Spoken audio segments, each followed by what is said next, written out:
Hello, and welcome to another episode of Your Therapist Needs Therapy, the podcast where two mental health professionals get together and talk about their mental health journeys and how they manage their mental wellness while working in the mental health field. I'm your host, Jeremy Schumacher, licensed marriage and family therapist, and today I am joined by the most special of guests. This was a client request. Today I'm joined by my partner. Carrie. Hi, Care. Hi. Yeah, we're Care and Jer. Carame.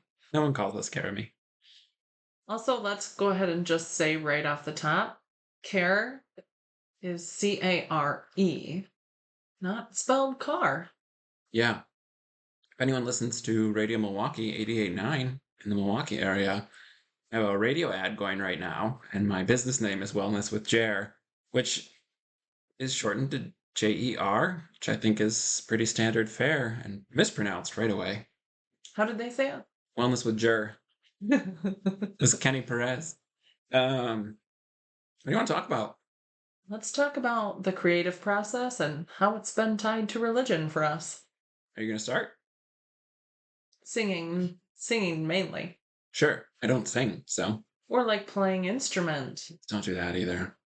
Just a lot of what I did was hymnology, and that's triggering for you. Yeah. Both of us have left the religion we were raised in, and you know a lot more hymns than I do.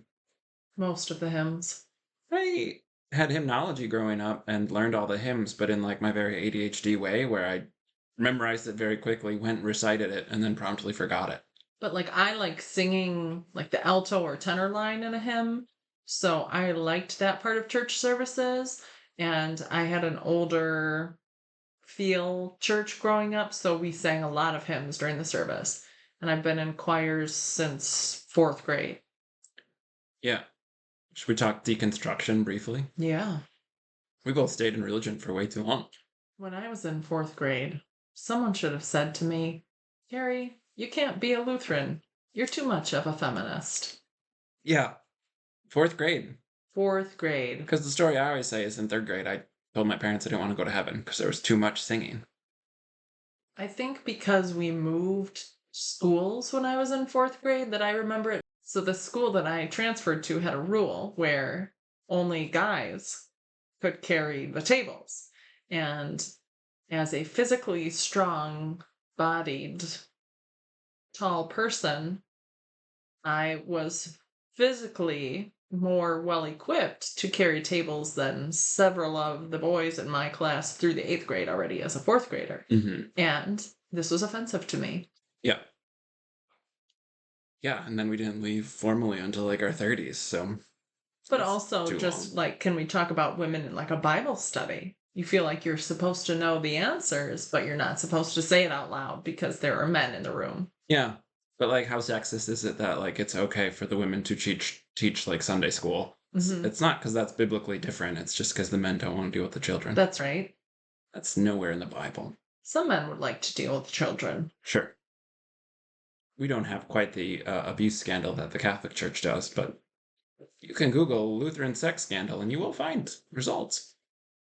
Organized religion is the problem. But yeah, our deconstruction paths were a little different, I think.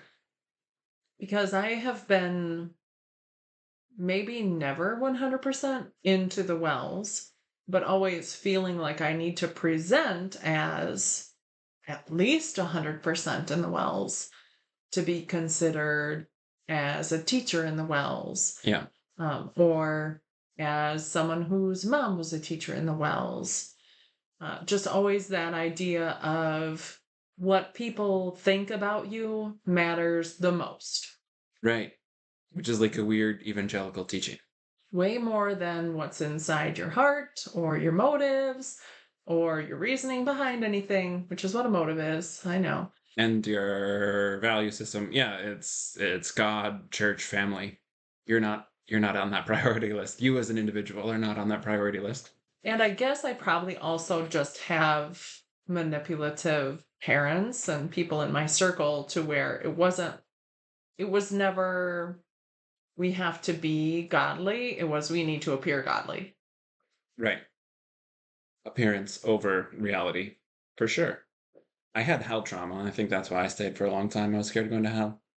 Hmm. I was an imaginative little kid and didn't want to go to hell. Third grade, though, I didn't want to go to heaven, so I wasn't too scared, I guess, of hell at that point. I guess part of why I ended up teaching in the Wells was that I wanted to be a teacher, and one of the schools that had recruited me for sports was also a religious school.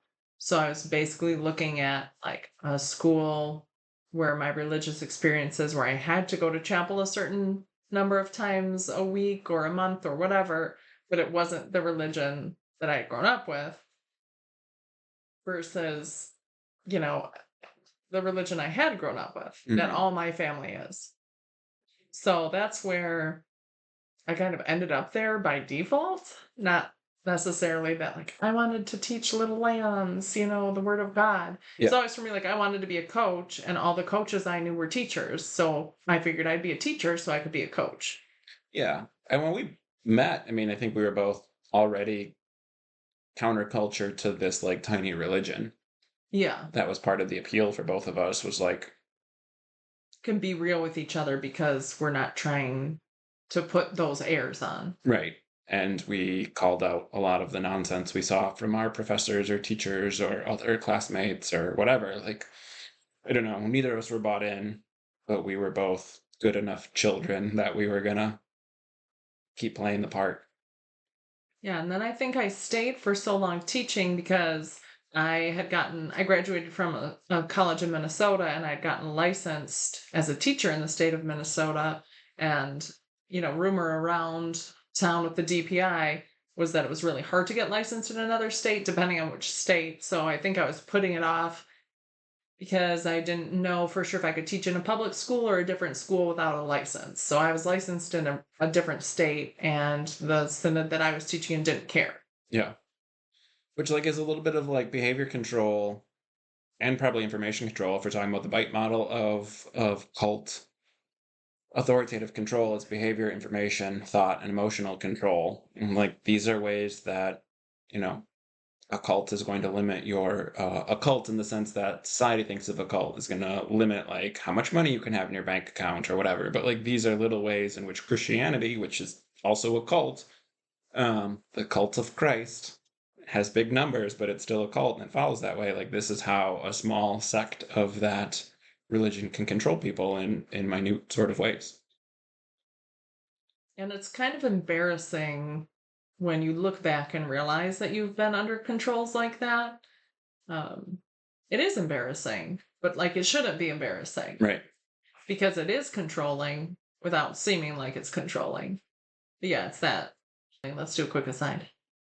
Apparently, so I listened to My Favorite Murder, which is a true crime comedy podcast. Apparently, one of the hosts just belches huge ass burps all the time. And the producer just has to edit it out constantly. And when they were talking about it, she did one and they just were like, leave that one in, leave that one in. So, you hear one of, the whole 7.5 year, production of it. There's, Sure. one burp, but apparently it's just constant. And this poor producer is just constantly editing out We're both belches. drinking carbonated water right now. We're leaving this in. Let's throw My Favorite Murder under the bus.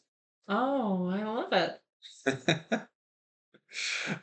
So yeah, it's embarrassing after deconstructing. I think it's weird how easy it is to look back and be like, those were ridiculous ideas. Or, the way that I felt every time I was in Bible class. Yeah. I felt like I was supposed to and expected to know all the answers. But then I also felt almost naughty for raising my hand when there were guys who were older than me in the same room, because you're not supposed to have authority over them in any way. You're not supposed to outdo them in any way. So it was like, does everyone know this answer and no one's sharing? Or Right. And like what a weird take on authority. it's so awkward. It's Yeah. just really awkward. Yeah. All this weird control. And I think there's pressure to like succeed in it, right? To do well. Like when you're raised in it, this is a thing that I still struggle with is like being mad at the way I was raised and then thinking like, right, but like my parents were also raised in it. So it's not just like they weren't late converts who like converted in their 40s or whatever, like they were raised from children to like the same upbringing as I had, which was very controlled and manipulative. I dated an ex-Jehovah's Witness for a while, and his parents were still fully in it. And even though he and his two older siblings had deconverted as soon as they turned 18 and were allowed to, they still had all those teachings kind of ingrained in them. And I know you talk about that a lot, like the whole deconversion process where maybe you know it, but you can't quite let go of it, or it's so ingrained you still have to process everything. Yeah, for sure. I like deconstruction. Deconstruction for me is like the idea of breaking down the thoughts and like the teachings, the theology of certain things. Like for me, learning that the Bible was not a historical document. Like I'd kind of been skeptical that it was the word of the Lord for a long time, like inspired word of God. Like, nah, it was written by people. But like learning that like it has all these historical fallacies and like this is a well-established fact. And in the way that I would approach any psychology research would be it has to pass peer review. Like the only things that pass peer review now say like, right, like we cannot show that Jesus was a historical person. And so like once I got that, it was like a clear thing. So that to me is deconstruction, but deconversion is like the personal experience of like I still feel guilty when I do this thing that I was taught was a sin. Or like I don't know, being open about sexuality or being open about um things that are especially taboo. Like that's still deconversion. And deconstruction, I guess, means the same thing, but I like to differentiate those words and have a different word for it because I do think it's a different process between like just being like, I don't believe this anymore, and then actually doing the work to like unlearn it and relearn something healthier. And I know you've talked about this before. It might have been when you were a guest on someone else's Instagram live, but talking about like kind of protecting other people's feelings, knowing what their belief systems are. Um, it's hard to do that. Like, and I'm thinking of my mom, my Hmm. biological mom, when I'm talking about this because she's super into her religion, and she's a great example of someone who should have left several times many years ago, Yeah. but for some reason has just kind of doubled down and entrenched herself in it. Very concerned about the politics going around in her church. Uh, and just like her main concerns are, will there be staffing for the school? Will there be staffing for the church? You know, Yeah. who got to call where? So, having a conversation with her is interesting around topics like abortion, because obviously abortion is not a single faceted topic. There's so much that goes into it. Sex ed, for example, Right. Which isn't taught in our religion. punishment around sexual crimes, exceptions, birth control. Like there's so much that goes into it. And my mom is just so adamant and entrenched in this whole thing that abortion is so wrong that she's willing to say, Mom, I hope you're not listening to this. But Spoiler alert, we're both atheists now. if you are, I just want you to know that this was a ridiculous thing you said to me on the way home from a community rummage years ago. She said, if God knew that this rapist raping this 13-year-old girl would result in the next Einstein or the next person who would cure cancer, then that's why he let it happen. Then they shouldn't be allowed to have an abortion because God knew.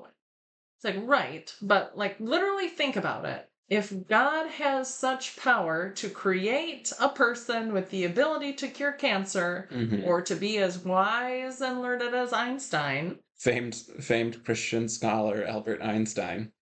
That's sarcasm for anyone who's missing it. then obviously he should be wise enough and powerful enough to make that embryo without raping a 13-year-old. Well, and biblically speaking, Yes. the Bible doesn't say anything about consent. So Mary was 14. I was on an atheism podcast, and even for them, they were pretty offended that I said, like, God raping a 14-year-old. The Holy Spirit came upon a 14-year-old. Like, I don't know. That's non-consensual. It's not immaculate, we can tell you that much. Yeah. So like, right, when you take away the flowery language around immaculate and all these things, and again, like the abortion topic, like let's talk about science for a second. Like 50% of fertilized eggs don't implant properly. And so like if somebody's committing abortion, if life begins at conception, then God's doing the most abortions because like people can't control it at that molecular level. And it's just like, right, Christians don't have that information. They want to hold up their one photoshopped picture of a late stage pregnancy, which has been illegal forever. No one's having abortions in the third trimester. So yeah, it's an unwillingness, I think, to learn, and it's right. It makes these people who would otherwise be pretty logical and have a reasonable conversation like so unapproachable because they say ridiculous things. And the conversation doesn't have to be about abortion. It can be about how birth control helps my mood swings. Right. And it helps stop endometriosis from developing further so that someone who menstruates can function day to day instead of just being in pain that doctors ignore for decades before it's resolved. Right. So, or you could take that conversation and say, you know, people who menstruate need to be taken seriously when they go to the doctor. There are so many examples of people being ignored. And but I think it's abortion is murder. and your mom's a good example because like I think for a lot of those things she would be like highly offended and be advocating for the person who is being marginalized in that case. Right. She would definitely say, well, that's where the Bible contradicts itself, or the people's interpretation of the Bible is contradicting other interpretations. Because, right, like I had this conversation with my sister, who's very abortion is murder, abortion is wrong, fight for life, I choose life, blah, blah, blah. I'm going to have 12 children because birth control is wrong. Mm-hmm. So, she would never say like war is murder, but she will fight up and down that abortion is murder. Right. But it's again like I would say outside of the context of religion, your mom's a feminist. Your Right. mom's very athletic. She's kept physically fit at her age and does a lot of like physical activities. Like She's she would be smart. the person who would call someone out who would say like men are better at a sport than women. Right. Like that would be highly offensive to her and Mhm. like to the point that she would speak up about it. Like Well, and she likes things that are typically misgendered as being male things. right.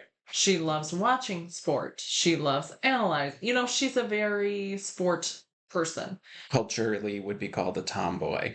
And she has always been good at it and worked Mhm. hard at it. And she has multiple college degrees. She's got a good job. Yeah. And still, for some reason, needs to go to church every Sunday, be talked down to, looked down upon. Yeah, I think you the word you used earlier was correct. Like some people challenge religion and like they double down on it. Like it's She would rather continue to be wrong to not have been wrong. right. Yeah. And I mean, you and I each had a flavor of that too. Like for me, when I've had doubts about my religious upbringing for most of my life, but like part of the way that I responded to it was like to learn more about it than everyone else. It wasn't that like, right, this doesn't make sense because it doesn't make sense. Then I'm reading like doctoral theses on like the paradoxes of God as if like that makes it better for me. Like it didn't, but I could cite this weird paper that a bunch of people who were supposedly smarter than me hadn't read, and I liked feeling smarter than other people. So like, right, I can know the Bible better than you, or I can know this interpretation better than you, and that also like sustained me and kept me in it for longer. So I can see where like that doubling down is helpful for some people, but You, helpful in a very like narrow sense overall. you asked a question earlier, maybe it was in one of our prior takes, about like our journey of leaving basically religion. And I think I liked going to church more than you did always. And part of that, I think, was the guilt of if you're a teacher in a Lutheran school, you're supposed to be at the church service every week. Hmm. And I think part of it too, though, was I liked the singing. Yeah. Uh, and I was in praise band for a while. I've done choirs and things like that. And that's something that I had a little bit of a revelation on, like in my own therapy. It's like my therapist was like, "Well, what do you miss about religion?" And that was my immediate answer was like praise band. Yeah. I really liked the praise band I was in. It was like just such a talented guy doing it. So he gave me songs that I liked, fit my vocal range. I can nerd out on it for a little bit, but that's what I liked. And my therapist was just like, okay, so you miss having a creative outlet. Like, yes, that's correct. Nothing about it is church related in any way. Yeah. Well, and so much of what I think people highlight religion as being useful for, like Sense I'm of community. I'm an introvert and neurodivergent, like never appealed to me. So like, right, there's not really a comparison of who liked church more between you and I. Like I never liked church from little on. Like it wasn't a thing I looked forward to. I was happy to go up north because that meant like at least a 50% chance that we didn't have to go to church on Sunday. Whereas if we stayed home, we were definitely going to church. Mhm. Like I didn't like the singing. I didn't like talking to people. I didn't like there was nothing about it for me that was appealing ever. Sure. I think part of what I enjoyed about it growing up was like the camaraderie between my siblings and I. So like we would always get cracking up at something in church. And Hmm. like my mom would get so annoyed with us and we'd be shaking the pew laughing so hard, try not to laugh, and different old ladies would turn around and give us the evil eye and that would make us laugh more. And there was this family there were three girls in my family and one boy. There's a family of got like three guys and they'd go up to communion and we'd always like giggle and point out and like call dibs on which one, like who got which one. And then we go play tennis after church, or we go play pickup basketball after church, or there was church volleyball. Hmm. So yeah, I think our experiences were probably a lot different too, because like my siblings were more fun in church than yours were. Yeah, but that reminds me of like one of the things my family and I bonded on is what I said earlier is like being smarter than everyone else. So like my mom would take like the little pencil that's in the pews for like writing attendance, which is like why are we taking church attendance? But like there are always little pencils or writing utensils in the pews, and my mom would highlight all the errors, all the grammatical errors in the bulletin. My mom was an English teacher formerly, so she's a very good editor. Um, to do that. It's still a joke in my family for the pastor who said enveloped instead of Oh enveloped no. during an ascension sermon. And that was years ago. I was in grade school, so I don't know, at least like 17, 18 years ago. I'm totally ballparking it. That doesn't work. Longer than that. I'm old now, I guess. 20 some years ago, Mm. that pastor left. I was thinking that the other day is like I should have left when he left. I don't remember why he left. It was a big hush hush thing. Yeah, another interesting thing about our families and religion is that there's really no one that's had good experiences in religion. Gosh, no. Um, and I mean, I could think of several bad experiences, like you should leave bad.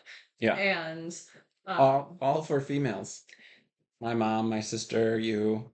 I mean, I wouldn't say that my dad had necessarily good That's experiences, true. but I would say at least more so had them coming.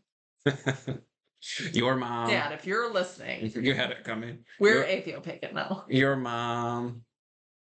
Nah, but even one of your brother-in-laws had a pretty like Oh yeah, that was the same congregation as pretty my much mom. a genuine. I'm talking about the other brother-in-law. Oh, yeah, we Yeah, can't even separate. Like right. literally everyone. Literally everyone has had a bad experience with it. Yeah, it's just, but like it's that victim personality where like suffering is rewarded, and so there are certain people like I was gonna bring up like right being physically assaulted in a council There's a meeting. special place for you in heaven. Yeah, you get a extra room on your heavenly mansion if you stay in the church after being abused, I guess. I don't know. Like, and again, this is sarcasm. Obviously, like none of this is healthy. This is really bad boundaries. And it's intergenerational trauma ultimately because, right, like neither of our families were converts. I mean, neither of our family of origins were converts. They were raised in it. Well, my mom's dad was born Baptist, and he, towards the end, of his life, and he suffered from Alzheimer's, but he would kind of go back and forth into it. And he used to call my grandma the devil and like would go on rants about how nobody who wasn't immersion baptized was actually baptized. Sure. So that was, yeah, but other than that, everyone was German Lutheran. Yeah. Still Christian. Yeah. Yeah. I had a great grandpa who did sermons in German in America here. That's different than being a Baptist, I must say. Sure. But like just highlighting that my family's been entrenched in it for a long time. So it's hard to say like shame on my parents for raising me in religion when like, right, hey. It was interesting visiting my dad. The last time we visited, he kind of like chuckled in like a he's gonna get in trouble kind of way. Both my sisters married pastors, and I always joke with my brother, who's not religious at all, that like they're both married to pastors, and my husband's now a religious trauma therapist, which we get a kick out of. But like my sisters don't know because they don't know us well enough to talk to us or ask about it. But Mhm. also, we don't need them trying to reconvert us. Yeah. But my dad kind of conspiratorially asked if we're still going to church. And I kind of scoffed, was like, oh no. And he's like, yeah, we're not going to church either. Like it was this secret between like little kids that was making him laugh. Mhm. And he really got into it about the trauma that basically he'd been through, and he just couldn't believe it. He was so offended by the stuff these pastors were doing and not doing, and the people they chose not to help and why. And he's like, this is such a great opportunity for you to go and like spread, the gospel, and you're just completely not. And that kind of made him rethink it. It's like, yeah, he was someone who definitely cared more about what people thought of him than actually what was going on. Sure. And that's interesting, I think, because I'm often I like to say I'm not being ageist and then I power through that and then I'm ageist anyway. Um, which isn't great. I'm working on it. But it's my dad recently talked about it, and my dad and I have a tumultuous relationship over the past couple of years. But he was talking about too, like he's still very much in the church and goes to church regularly and works for a Christian school, but like calling out the fact of like these young people basically calling out their hypocrisy. And I was quick to highlight the hypocrisy that is in his generation as well. But like it was interesting where a lot of people, I think, assume the older generation is like more and more locked in to people who would really be locked in for all intents and purposes, kind of questioning things from different perspectives than we were. Your dad definitely had some weird like conspiracy theories baked in there, but hey, if it makes you question things, that's good. But yeah, it's I don't know, it's weird. And our families I think are so both passive aggressive that like they're ignoring it on purpose. That's my take on it. I think your mom's just praying incessantly for us. My mom does like to like cop out of a conversation Confrontation. about boundaries or a confrontation. A conversation about boundaries, also known as a confrontation. She does like to cop out by just saying, "Well, I'll pray about it." I'll pray for peace. And I like to say, like, it would be better if you did something, but So, someone I worked with in a Lutheran school setting didn't go through teacher training at, MLC. She was something else first. okay. Um, has watched our kids a couple times, and she's really active on social media. She's super liberal for a Christian, like Hmm. very far left leaning in like the best ways possible. Yeah. Women's health rights, knowledge is power, Hmm. save the environment, Hmm. the things you should be championing, Yeah. even though you're a Christian, The she's still things, the championing. things that I was raised to think were Christian. Right. So she follows Jeremy on social, and, you know, has been meaning to reach out for a while. She said the last time I texted her, and was just like, I am Christian, but I'm really far left, way more liberal than any other Christian I know. And just said how much she appreciates like the common sense of everything that we're doing, and can tell from her interactions with our boys how like the way that we've been raising them is like really good for kids, developmentally appropriate, and said that the last time she put them to bed, she prayed with them. But if we ever need her to babysit again, she'll take that part out, no problem. And, basically saying, um, she supports us Hmm. as people and appreciates what we're doing and hopes to have another chance to watch the kids. And Yeah. it's like I wasn't texting her looking for that affirmation. I've not come out to anybody in the Wells. I can't even say that. Like, I have a couple of friends in the Wells that I've definitely come out to. Yeah. Um, but it's not something that I'm like putting on my Facebook or my Instagram or anything. Right. It's just like a common sense, courteous thing. And it's like, okay, I wasn't looking for that affirmation or support, but it was nice. Yeah. Well, I think that's somebody who, like, right, that's a healthy boundary that that person's supporting right away. And like, it wasn't a boundary we set with her, but like saying, like, if this is your boundary, I'm on board for it and I'll respect that. Like, that's how it, and I don't like this word, it's always an asterisk word for me, but like, that's how it should go. And working with clients who have religious trauma or who were brought up in a faith that they're leaving, like, there is so much fear around the fact that like it absolutely won't get respected because personal boundaries and respecting people isn't a high priority in religion. Especially if your great commission is to go and make disciples out of Right. all nations. It's like then it's their personal mission to evangelize to you. Right. And I have learned working in this field that like how messed up it is to be an evangelical because it creates a lot of people pleasing and it's so hyper about something out of your control because it's about converting other people. And so you're worried about other people's eternal well-being and you're worried about other people's feelings. And so like both of our experiences of being raised by parents who are more concerned about the appearance of things and the reality of things, that's from an evangelical background. Working with other religions, like it's so weird for me to hear and see like where that wasn't part of people's experience. Yeah, if you ever hear a podcast guest who says something along the lines of, I was raised in an like a healthy atheist home. It's Mhm. like, Or non-religious. what's that like? Yeah. So interesting. Right. Yeah, that's very. But yeah, like the reason fundies and the reason like that fundamentalist word is bad and has been because again, like growing up, I was explained to me why we were not fundamentalist, even though we absolutely were. Like that was a word that people, even back then, evangelicals were trying to distance themselves from because the fundamentalists were the crazy ones. Like, Mhm. right, that's what we were. Well, the other interesting thing that I thought of when you were talking about converting people, it's like I never was comfortable really talking to people. So I never took that great commission to mean go and convert people with your words. It was always, and I must have had a teacher who said something along these lines of like, if you live your life, let your light shine, quote unquote. Sure. So basically doing all the things that people are preaching, right? Like you're being kind, you're being compassionate, you're being understanding, you're not judging. Hmm. So like that's very conflicting with how a Christian usually operates because they're so worried about the law Yeah. of the Bible. So it is interesting because if Christians would live their lives the way they want other people to live their lives, it would be a lot kinder world.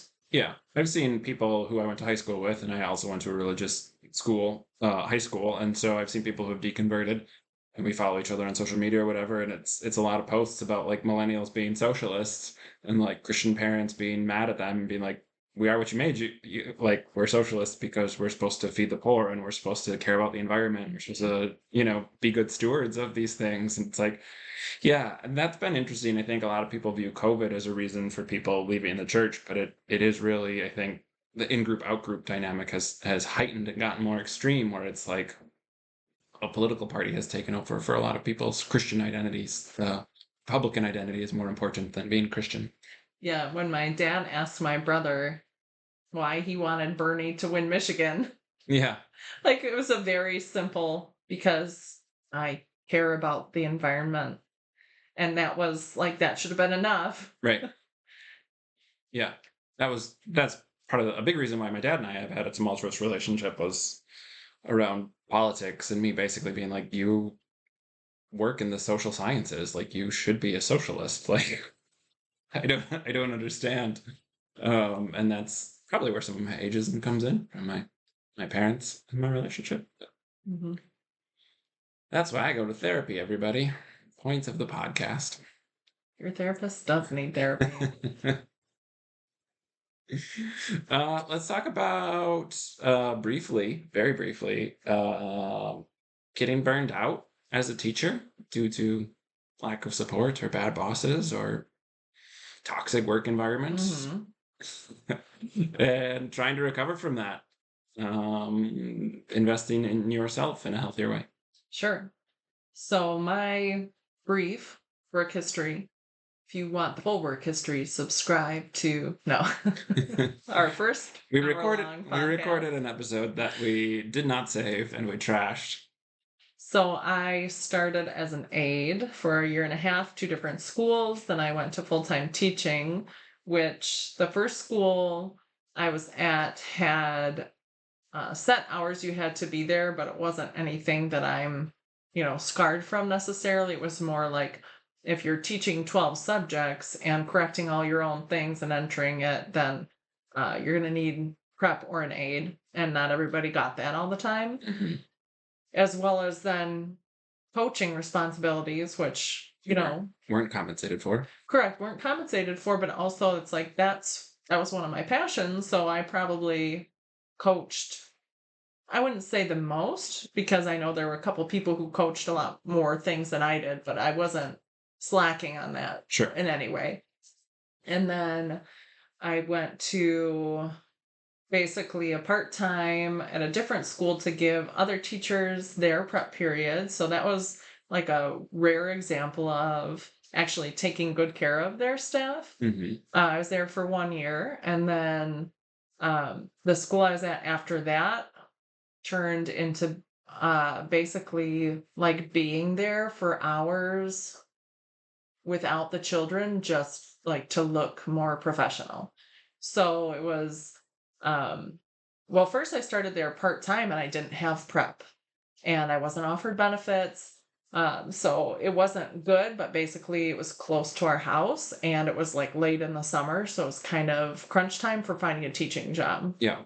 that was part time, because we had a young son at that point. Hmm. So the following year, they got assumed by a different, like a school company that has like 6 to 9 schools under its umbrella. And it was very like at this brand of school, you're here at, an hour before the kids get here and you're staying an hour after they leave. And that's probably a slight exaggeration time wise, but it was like very meaningless. It was very arbitrary, Sure. especially because it wasn't like you need to have a certain amount of things prepped, or no one was coming around to check that we had sanitized our desks. This was the start of COVID, Hmm. or anything like that. It was like you can't leave the building until 4:30. The kids were gone at 3:30. It's like, okay, that's not good. Yeah. And I remember before I signed that contract, the contract stated specifically 40 hours a week. And I'm like, okay, but the math on that doesn't math. Right. And I emailed HR, like, the contract hours are different than the required hours. So you're having me sign a contract stating this is my compensation for a 40-hour work week, but you're making me stay 49 and a half hours every week.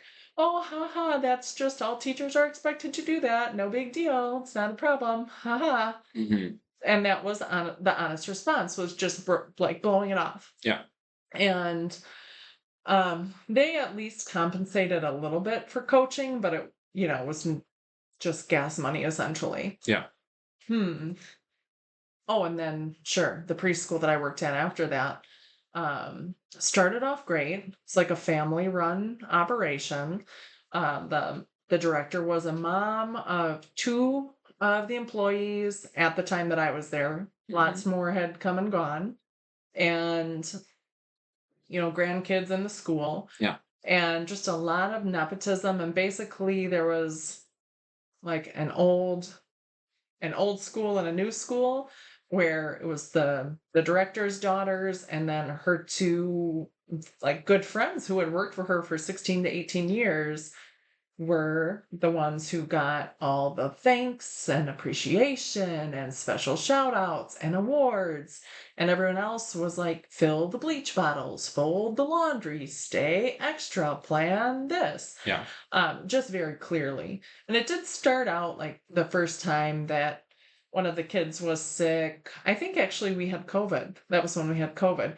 She was so over the moon about being like, anything we can do to help and support. Do you need Yeah. me to bring groceries? Do you need this? And as the year went on, it became like towards the end, it was, can't Jeremy stay home with the kids so you can come in and teach? Yeah. And she gave me, I think, 3 raises throughout the year because like it just wasn't worth it. Right.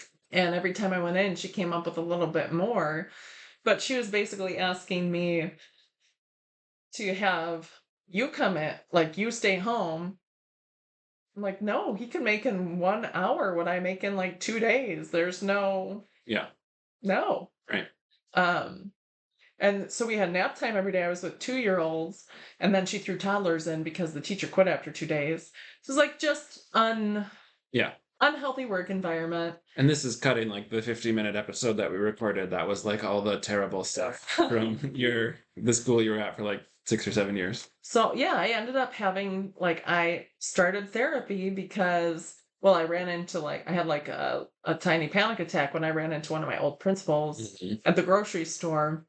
But I ended up like having to go like get all the kids down for rest, like for their nap time. So a classroom full of toddlers and 2-year-olds.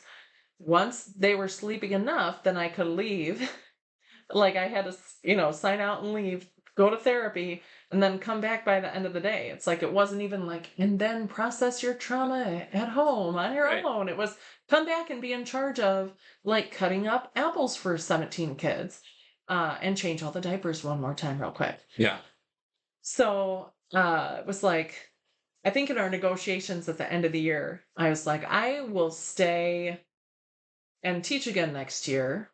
At first, I had said I would do like 3 days a week, but as the year went on, I realized the mornings would be best, like to have a consistent teacher there all 5 days. So I said I would do 5 full mornings and like 3 afternoons. Yeah.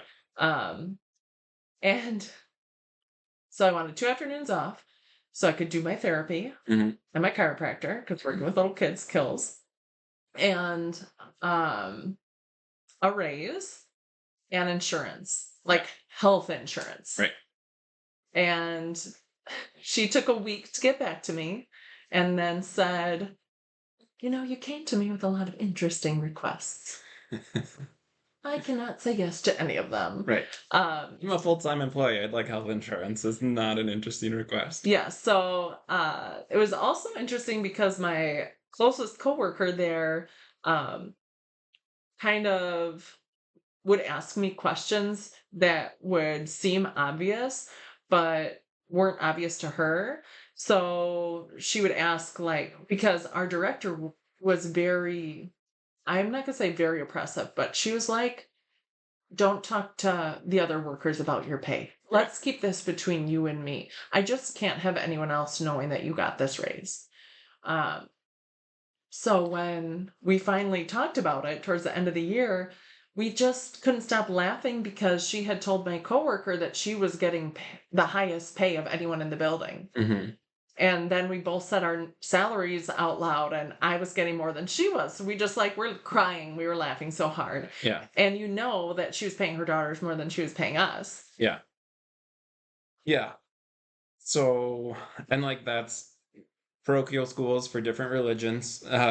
That's early childhood versus middle school versus early child. Like you've worked in different settings, you've worked at different schools, I mean, I would say as your partner who's seen you work in all these places, like not supported properly in any of them. And like some of them maybe seemed better, but like that's only through the lens of like when you're already below the baseline because that's your expectation because you grew up in the religion. Like I think you and I both saw people that we knew or our family members grow up being undercompensated or taken advantage of.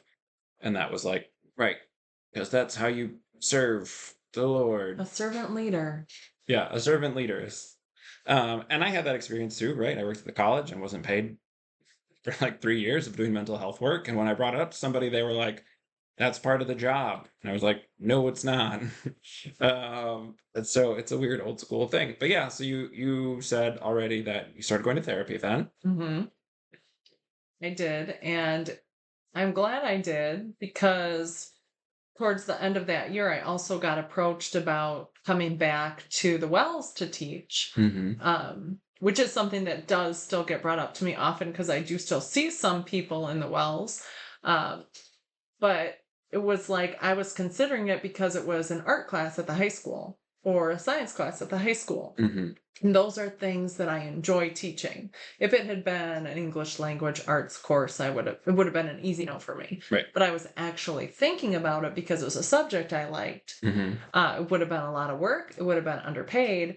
And my therapist just called me out on, like, that's a system that you don't want to be a part of anymore. Right. Like, yep, you're not wrong. Yeah. And she's like, do you remember the first time you came in and you were talking about that panic attack you're having because the principal? And I'm like, Yeah. But it's so easy to see yourself. And I think a lot of teachers get that kind of special feeling of like, you're a special person in so many lives. You have an impact on so many people's lives.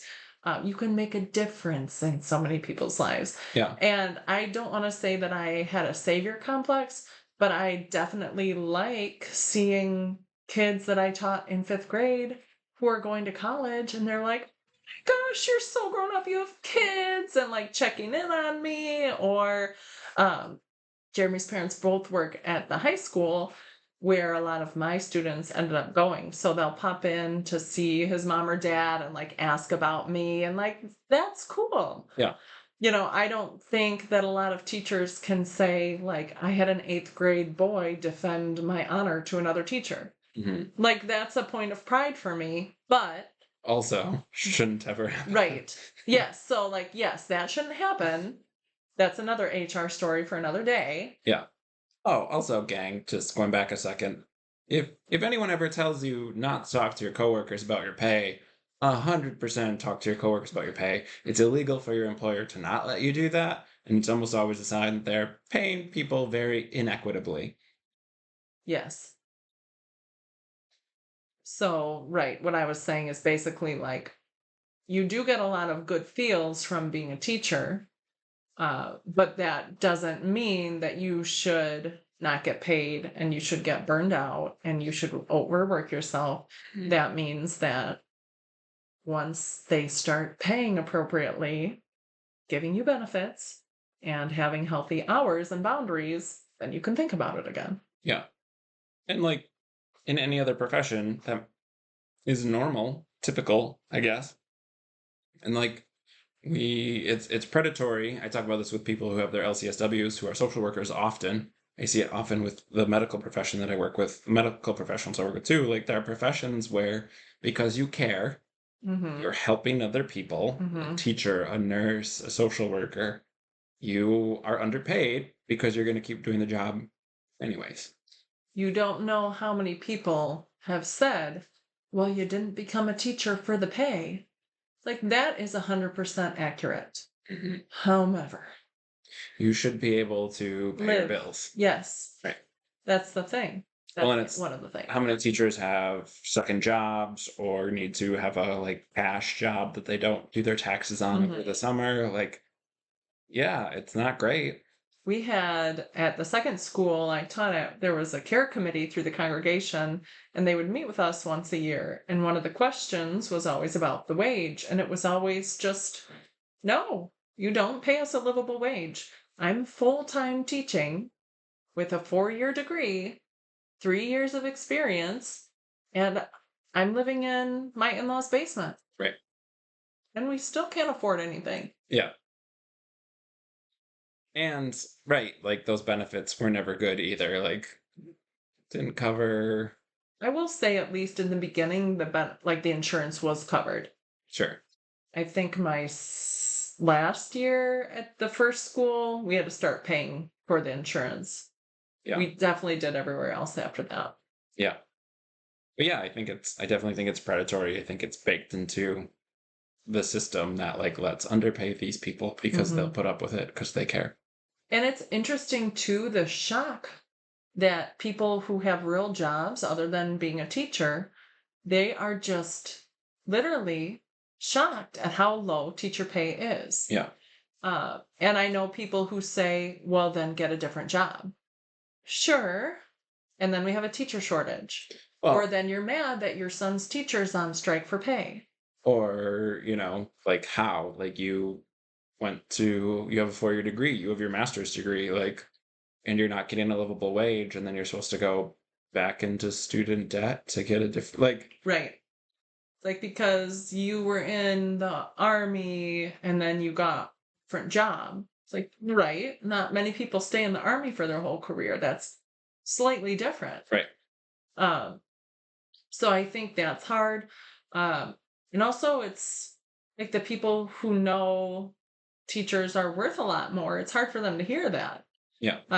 Like our son's school was hiring an early childhood teacher and the starting wage was 32,000. Hmm. Now that could be someone with, just some early childhood credits, to be fair. Yeah. I never got the number that would be for experience and degrees and stuff like that. Right. But that's really low. Hmm. And the couple parents that I talked to about it just were like confused. Like, wait, is that for the aide? Right. Nope, that's the lead teacher. Oh, I hope our lead teacher is getting more than that. Like, yes, she's awesome. She better be getting more than that. Right. Yeah. It's crazy. And it's I mean, you were experienced it in like the parochial school, but like even at the preschool, which still was religiously affiliated, but like the if you speak up, Hmm. like you're guilted about it. Right. Or asking for a raise because you can't afford things, like And after I told my coworker about, I don't even know if I said the raise. I think she saw one of my papers. We didn't have like lockers or anything, so we just had the same shared space. I had it up where the kids couldn't see it, but I think she saw it. yeah. And then like a week later she was coming to me asking for like the right terminology to use to talk to the director about like getting a raise. Like, you want to talk about salary, you Mhm. want to talk about, the different terms to use to have a conversation that gives you a little bit of power Right. in that negotiation. Yeah. So that was interesting too. Yeah. Yeah. It's running a lot of this stuff back through your history. It's like, right, I am aware because I lived it with you that so much of this was very poor, but like you forget how much you just dealt with And it's to stay in the profession that you wanted to do. right, and it's hard to hear people say that there's an opportunity to teach and to not be like, I could do that and I could do that well. Oh, you're not compensating well. And to just say no. Yeah. It feels almost wrong to do that. Hmm. But I know that I wouldn't be happy doing that. Right. And that's kind of where it comes down to like, okay, do I want another miserable year just because I could make a positive impact there? Yeah. And I have the skills to do that job. And I don't think that that's a mentality that people, you're right, who aren't like in a caregiving type of profession probably have to deal with. Yeah. And I think in minute ways too, not even getting into like some of the very traumatic things you dealt with, but like not having a lunch break or not like feeling bad needing to go to the bathroom because somebody's not like covering your room, and so you're like trying to flag someone down or get someone's attention just so you can have a bathroom break. And like again, that is illegal. And yet when you're like in that setting, it's toxicity is so baked into the system that you don't even like think of it as being toxic. Right. Like getting guilted to go and pump every 3 hours or pushing your, breast pump. When I was still nursing, like pushing it to after you teach for 4 hours straight. It's like, right. But like if I want to be able to feed my child, then it should be every 2 to 3 hours. Yeah. But like not even having that conversation, and then yeah, being guilted about it or being interrupted while you're doing it Right. or expected to just skip it one time or whatever. Yeah. Or like that's a special thing that you got to do. It's like, no, that's legally something I get to do. Right. which it shouldn't come down to that, Right. especially if you're talking about a religious setting. Who cares about families? Yeah. Yeah, Children. right. Hypocrisy. So fun. We came full circle, but I know the question that people want to hear answered is what's it like being married to a therapist? This is a podcast, you can't see, but I just got such a face made at me. Because I knew you were going to ask that That's question. the question people have asked me. But I was going to start when I was thinking about this before it was actually happening. I was thinking how to turn that question on you, because before we were even probably fully committed to each other, it was something you weren't allowed to do, was therapize me. Yeah, you set that boundary very early on. Very early. Somewhere deep down inside, I knew I had trauma. I didn't know it way up here out in the front yet. Sure. I made a face at you when you said before we were committed, because I told you I was going to marry the first person I dated. Look at us now. Such an eye roll. There's still time. Did you turn it around? You avoided the question. It's being married to you is way more than being married to a therapist. I would.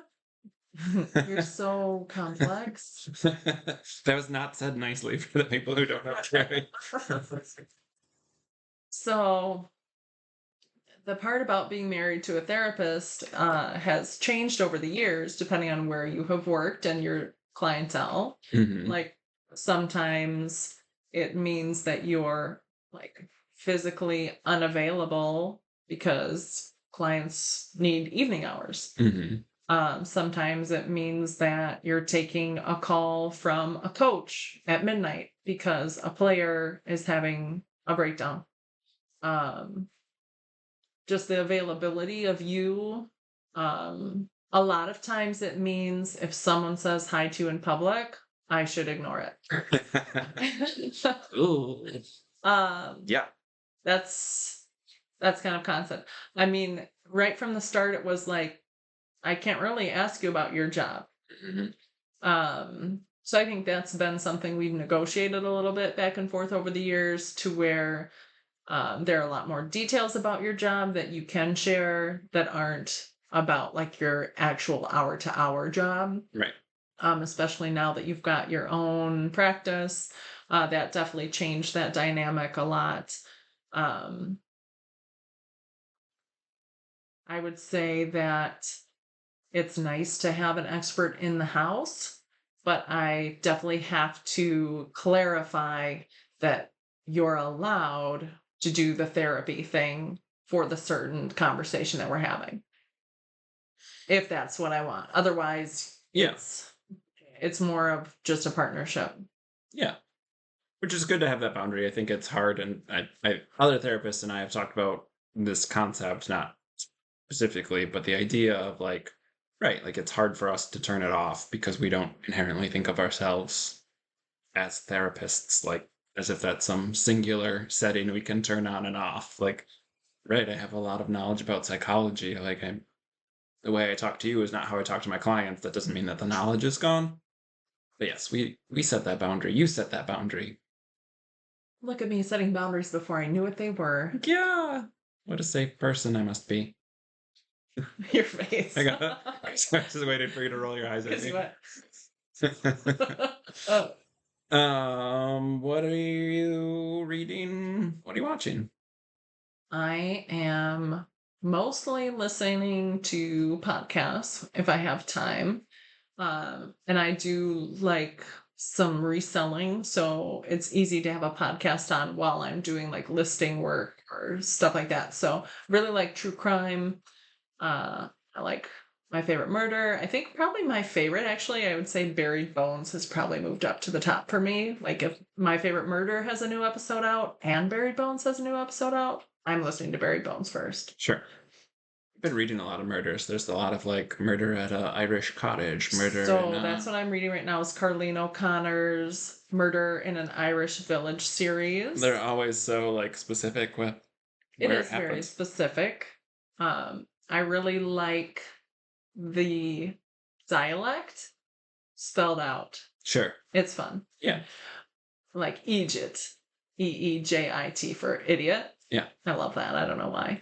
Because, then you kind of are dialect, like in your, I don't know, I know not everybody has a constant dialogue running in their brain, but then mine turns to the accent for a while, which is fun. Sure.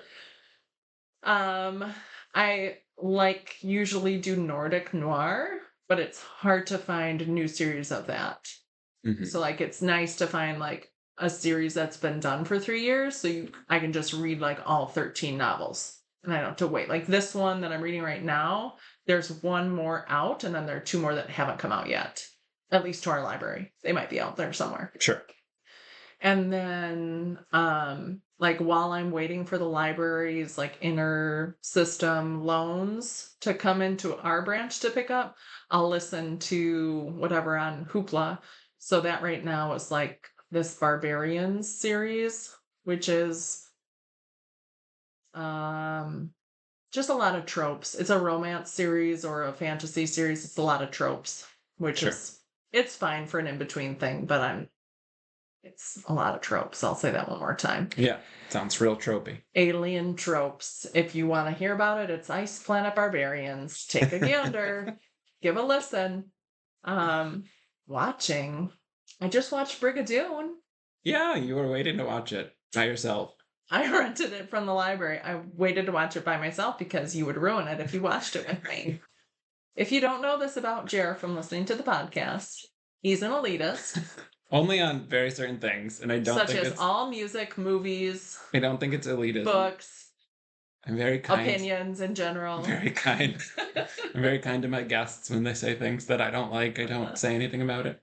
So, Brigadoon is one of those, I had it on VHS growing up, so it was in the constant rotation. And actually, that was one that I watched a lot in high school. Not sure why. It's a musical. I just don't think I like musicals very much. Yes, that's right. One of us has a creative outlet we enjoy, and the other is an elitist. Not going to say which is which. I like Metalocalypse. That's a musical. It's a show about a death metal band. Mm-hmm. Monty Python is a musical. Never got through Monty Python. And The Holy Grail? I always fall asleep. You've never made it through The Big Lebowski either. Just a top 5 movie for me. But it's not a good movie. It is. He almost took that bait. Because you're just trying to show what an elitist I am. What are we watching? Girls 5 Ever. It's coming to Netflix in the fall. It's so hard. We do watch very separate. We do watch very different things separately. I really like. Or what are we watching together? What We Do in the Shadows. What We Do in the Shadows. Dave. We just finished Dave. Peaky Blinders. I mean, that's been on hold for months. It's been out for a long time. What's the one with Jason Bateman? Ozark. We finished that a while ago. You're saying what things we watched together. Oh, yeah. Just spitballing. Talking about what we are watching currently. I feel like there is something else we're watching currently, but maybe not. Maybe it's just, we just finished Dave. What was that? What We Do in the Shadows. Cartooned podcast one. That one was good. Midnight Gospel. I watched that one by myself after we watched it together. Yeah, that one is good. I wish they would do a second season. The podcast is always going on. Duncan Trussell. I think that's right. Might be thinking of someone else. It's a Duncan for sure. Okay. All right. This has been grand. So fun. I'm so sweaty. Yeah. The office I'm in, I don't know how the thermostat works, so it's just terribly humid in here. We've powered through anyway. 3 to 7 takes. Still here after all these years. Thanks for coming on. Thanks for having me. It's really great. Is there anything you want to pitch? Anything I want to pitch? Yeah. Garden. It's good for your bones. Sure. Start a garden. Garden indoors. Hydroponics. We talked about that recently. Okay, hydroponics aren't good for your bones, Jared. I don't know. Maybe. Oh, go thrifting. What do you think about thrift TikToks, thrift finds, social media people? The people who show their hauls? Yeah. I love them because then I don't have to go every weekend. It scratches the itch for you? It scratches the itch a little bit, and sometimes it gives me an idea of what I do or do not want to put on my looking to thrift list. Sure. So that's good. And I like that They're keeping stuff out of landfills. I also like it when they clap back at the people who say that resellers are ruining thrifting or stealing from the poor. And then they're always like, no, it's the CEOs who are, the Yeah. usual. Capitalism is the worst. Right.